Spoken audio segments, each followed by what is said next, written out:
Praise the lord. దేవునికి మహిమ కలుగును గాక. దేవుడు తన భక్తుల ప్రార్థనలు విని తుఫానును తొలగించాడు. విశ్వాసముతో ప్రార్థించుట ద్వారా దేవుడు గాలులను తొలగించాడు. పట్టుదలతో ప్రార్థించుట ద్వారా యేసయ్య ప్రమాదాలు తప్పించాడు, అపాయాలు తొలగించాడు. ఆదికాండంలో ఒక మాట ఉంది, 8వ అధ్యాయములో, దేవుడు భూమి మీద వాయువు విసురునట్లు చేయటం వలన నీళ్లు తగ్గిపోయేను. నిజమే, ఆ ఉన్న నీళ్లు కూడా దేవుడు తగ్గటానికి ఆ వాయువును పంపిస్తాడు.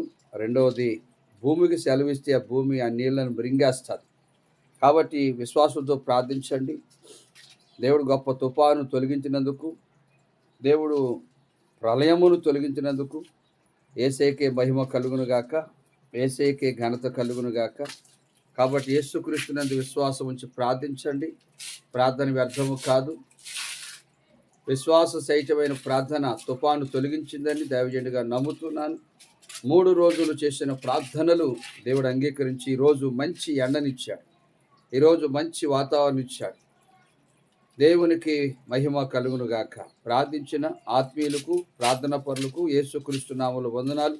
మరి ముఖ్యంగా కాకినాడ ప్రాంత ప్రజలకు, వైజాగ్ ప్రాంత ప్రజలకు, అదే రీతిగా అమునిగడ్డ ప్రాంత ప్రజలకు, నాగాయలంక ప్రజలకు మరి దేవుడు ఇంకా ఆ ప్రమాదాలు తప్పించి అపాయాలు తొలగించి వారు నష్టపోయిన స్థితికి దేవుడు కృపనిచ్చులాగా ప్రార్థించండి. దేవుని ఆశీర్వాదాలు పొందండి. God bless you. దేవుడు మనల్ని దీవించును గాక.